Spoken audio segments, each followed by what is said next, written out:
night's edition, just coming up to 6:10. Paul Addison here, and we're talking Hartlepool United because if you've not been under a rock for the last 24 hours, you'll realise they have another new manager, because Simon Grayson is the latest man in the Victoria Park hot seat. He succeeds Anthony Limbrick, who was sacked last night just as we were coming on air.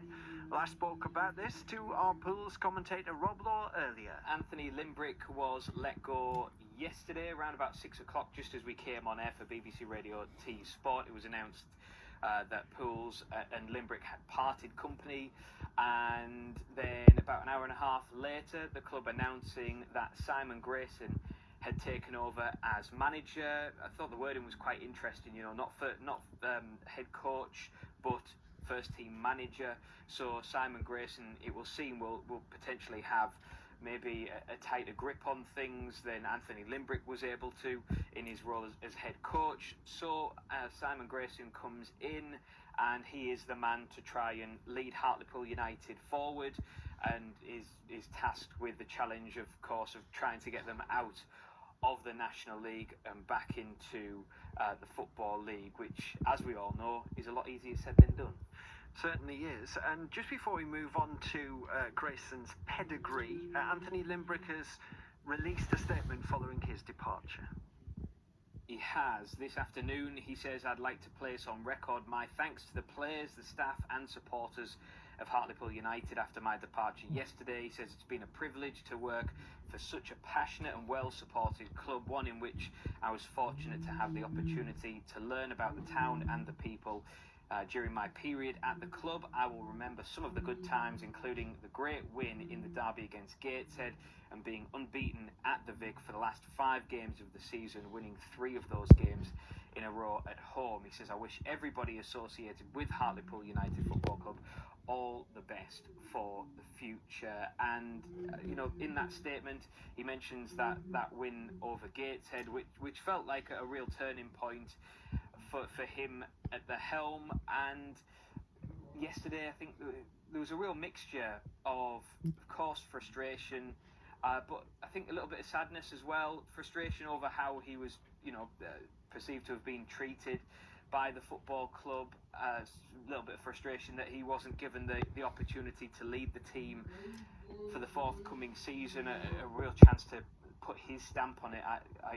Is the words and the feelings that we've been hearing. But yeah, that sadness that he always came across Anthony Limbrick as a really nice person.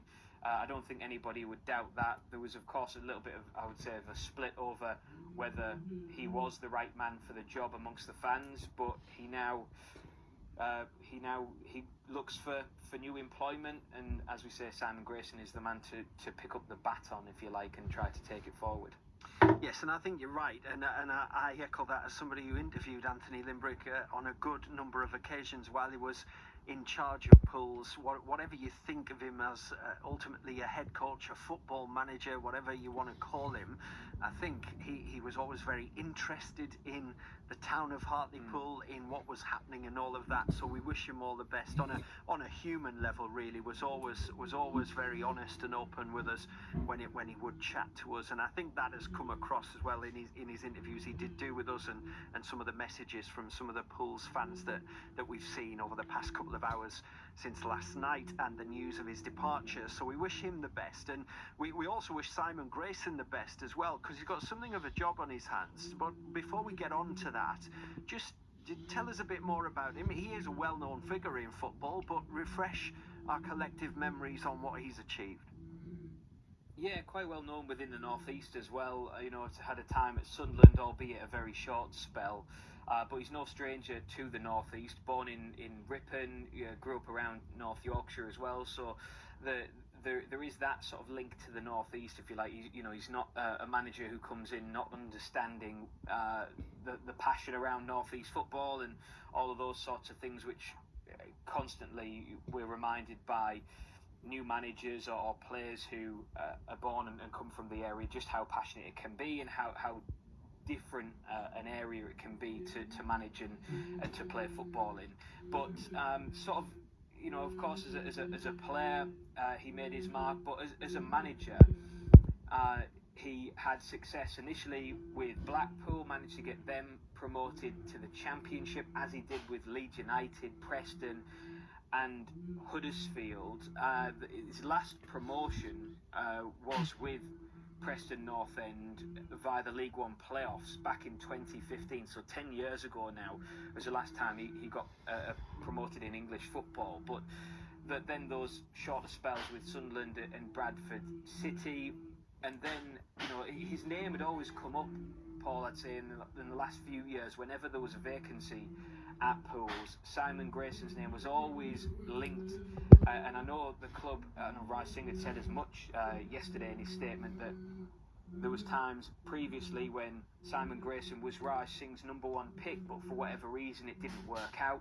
Well, now he finally does have his man, and that's after Grayson had gone abroad to manage in India, where he won the Indian Super Cup, won the Super League as well. Then more recently went to the Nepal Super League and actually won the title there as well, just earlier this year. So he has had recent success abroad, albeit in very, very different circumstances and very different sort of leagues, but he arrives at Hartlepool United now, trying to, I suppose, relaunch his name in the English game, having had some success abroad, and that success, if he is to get Hartlepool United back into the Football League, I'm sure that will be right up there with some of his achievements, because like you said, he's got an awful lot to deal with, Paul. There's a huge amount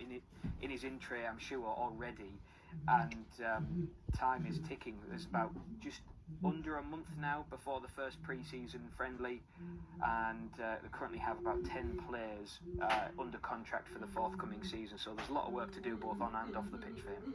I was just about to come on to that, because it is a level where you wouldn't want to be starting from, would you, to be honest with you, if you were walking through the door with the squad looking like it does?